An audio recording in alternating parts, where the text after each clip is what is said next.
train wreck. You can blame it on the tech or the disrespect. Before you play, better button check. Button check. What is up, Button Check family? Welcome back to yet again a beautiful morning. It is Friday. The weekend is here. We done made it. Thank you guys for tuning in. And thank you as always for hitting that sub button right there. It's just right there, baby. Thank you for helping the channel grow. We are on the way to hitting 50K. Thank you guys. It means the world. And the chapters down below if you want to skip around to a certain subject. So let's go ahead and get it started. Let's get this weekend started. Let's go. All right, now into the first set of American esports possibly in danger buttons that need to be checked. Okay, so as of late, we all know there's been a lot of talk about esports, right? How it's been fluctuating over the last, several years. Somebody by the name of Tolki, I'm sorry, I'm probably butchering the name, but their profile on the screen, link down below. Definitely check them out. It says the LOL data guy posted a very interesting thread, which then started a very deep debate in the FGC. Right here, he posts saying every single NA team that made big investments in the FGC ended up crashing so far. Echo Fox, Evil Geniuses before being relaunched in 2019, Panda Global, CLG. There's not a direct correlation here, but it's a pretty bleak picture. I love fighting games with all my heart, and I hope Project L will make stable fighting game esports a viable niche outside of 10 players worldwide. Justin Wong even responds saying, I'm bad luck, don't sign me. But to be honest, it was probably other factors that caused these crashes, such as acquisitions, expenses, and other directions, and etc. It's just also that the FGC were also affected as well. Cody was like, wait, are you also was on half of these teams' gang? Justin says, yep, except CLG. Which is true. Justin Wong was on damn near all of these. And on that note, I noticed Jiyuna actually posted on the subject a little previously as well, saying while esports on the FGC are on a decline in the West, they seem to be ramping up in Japan. A number of high-profile players such as Haitani and Dogura recently left their teams, and the popular team Reject just announced a new FGC division with Kokujin, if I'm saying that right, as the head producer. In addition, very famous non-FGC streamers have recently started playing Tekken / Street Fighter V.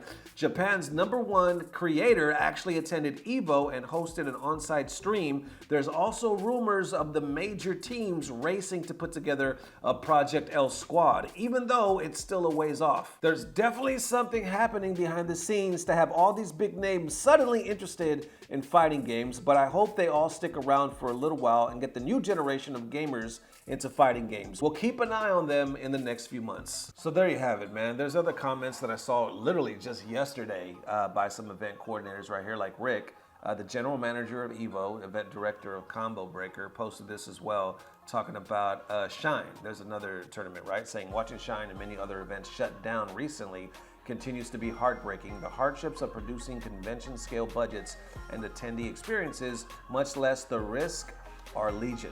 I worry about the next generation of grassroots organizers scaling sustainably. So there you have it. It's really a weird time, right? Because while we seem to be on the brink of one of the biggest breakthroughs of the FGC, right? We're talking about Tekken 8, we're talking about Street Fighter 6, we're talking about Project L, we're talking about Mortal Kombat 12, you know what I'm saying, among other things.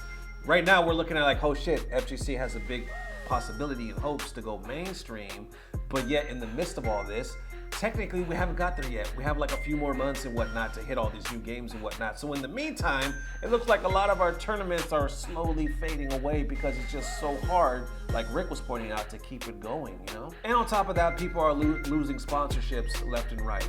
Meanwhile, in Japan, like Jiyuna's pointing out, it looks like they're starting to organize and rally because they're expecting that new wave to hit. I wonder if there's like low-key some stuff like that already going on in the States, you know what I'm saying? Maybe like stuff we haven't heard about yet. What do y'all think? Do you think there's some like low-key teams starting to organize? Or do you think, no, we're still on the decline while Japan is apparently on the incline?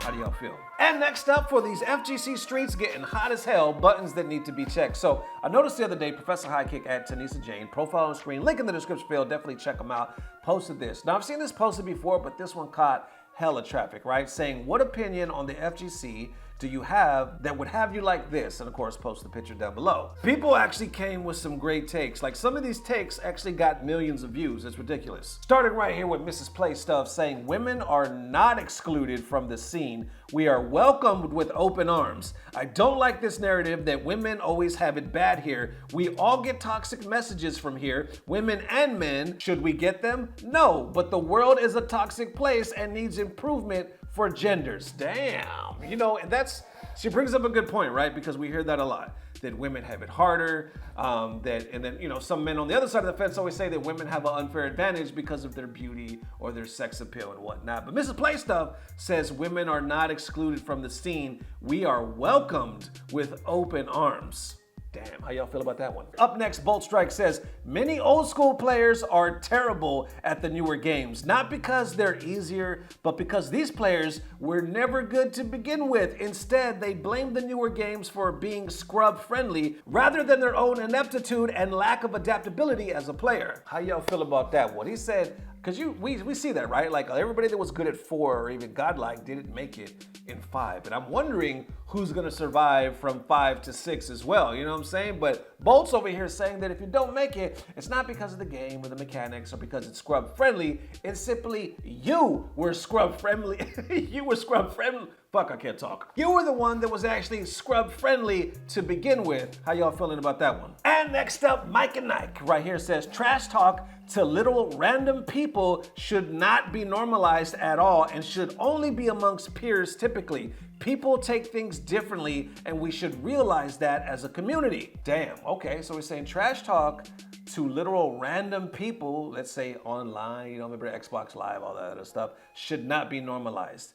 And we should only keep it amongst the peers typically because people take things differently. How y'all feeling about that one?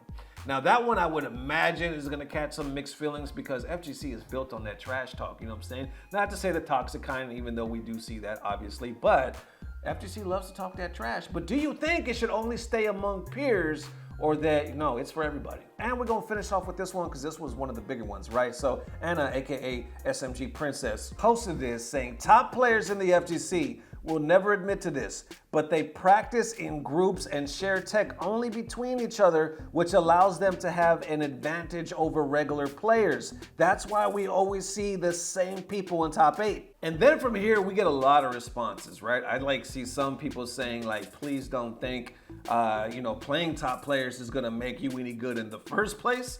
I see others, right, like Phenom saying it's not about sharing a secret tech or anything. It's about practicing with each other and develop consistent strategies to gain high-level experience, develop good habits for matchups, and pushing each other to improve. Actual tech is impossible to keep a secret in today's age. And then it gets a little deeper because you also see people agreeing with this, right? Like either people saying, I've witnessed this too, and this is true. But on the other hand, people are like, well, isn't it normal? You know what I'm saying? Because everybody pretty much does this. I see even a Foxy Grandpa bring up a point saying, this isn't true though. Anyway, I think it's the mid-level players that find all the tech. We just rob that shit and play it together. The top players are top players because they play fundamentally better. What do y'all think about that one? Like on one hand, I don't know, because let's take it like this.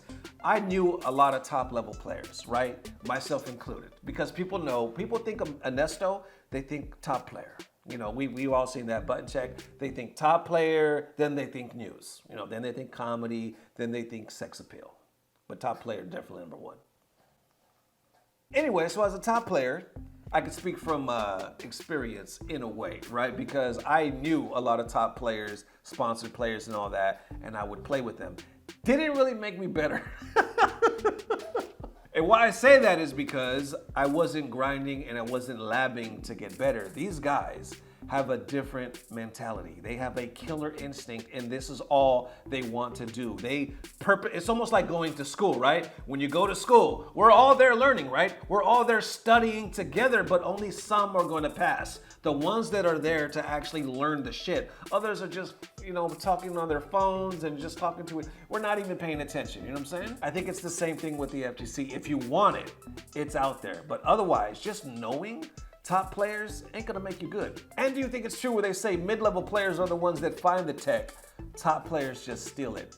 That's a good point. On the other note, where I say like, isn't it normal? Like, even if they do practice together, so what? You know what I'm saying? Like, that's the thing. Like, this is the way I think about it. Every one of these top players came from a local.